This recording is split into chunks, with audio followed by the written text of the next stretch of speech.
Every new evolutionary development of consciousness has brought with it changes in the material forms and activity of those forms to accommodate the new powers that are manifesting.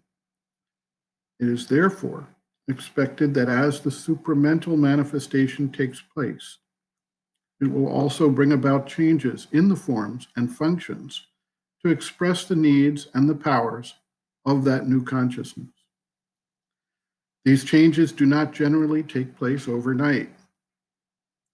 Evolutionary development on the Earth spans millions of years, and while we may expect a more speedy process as the power of expression increases, and which can be seen in the relative speed of the evolution of mind in life, or the development of the reasoning intellect in the evolution of higher mind powers, the process of nature does not tend to occur through what might be called miraculous intervention, as Sri Aurobindo points out.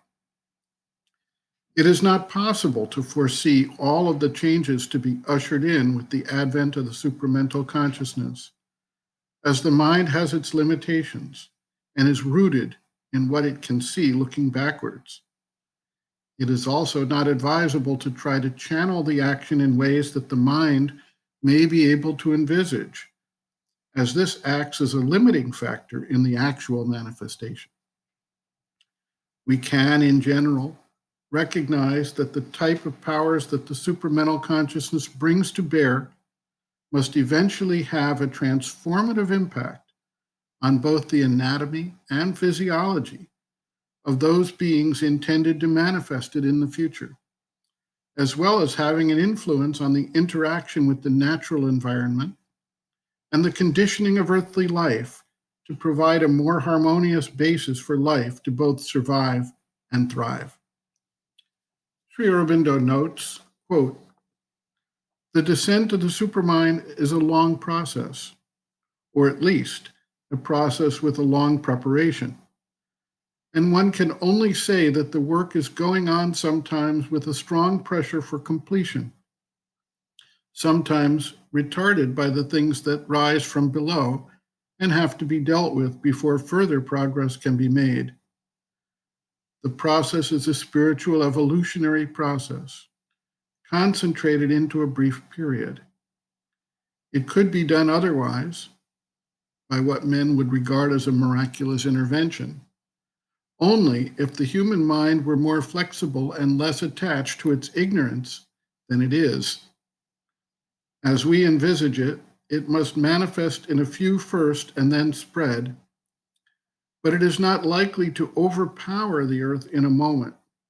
It is not advisable to discuss too much what it will do and how it will do it, because these are things the supermind itself will fix, acting out of the divine truth in it, and the mind must not try to fix for it grooves in which it will run. Naturally, the release from subconscient ignorance and from disease, duration of life at will, and a change in the functionings of the body must be among the ultimate elements of a supramental change. But the details of these things must be left for the supramental energy to work out according to the truth of its own nature. The descent of the supramental is an inevitable necessity in the logic of things, and is therefore sure. It is because people do not understand what the supermind is, or realize the significance of the emergence of consciousness in a world of inconscient matter, that they are unable to realize this inevitability. I suppose a matter-of-fact observer, if there had been one at the time of the unrelieved reign of inanimate matter in the Earth's beginning, would have criticized any promise of the emergence of life in a world of dead earth and rock and mineral as an absurdity and a chimera. So too, afterwards, he would have repeated this mistake and regarded the emergence of thought and reason in an animal world as an absurdity and a chimera. It is the same with the appearance of supermind in the stumbling mentality of this world of human consciousness and its reasoning ignorance. End quote. Reference, Sri Aurobindo, Integral Yoga, Sri Aurobindo's Teaching and Method of Practice, The Supramental Evolution, pages 69 to 75.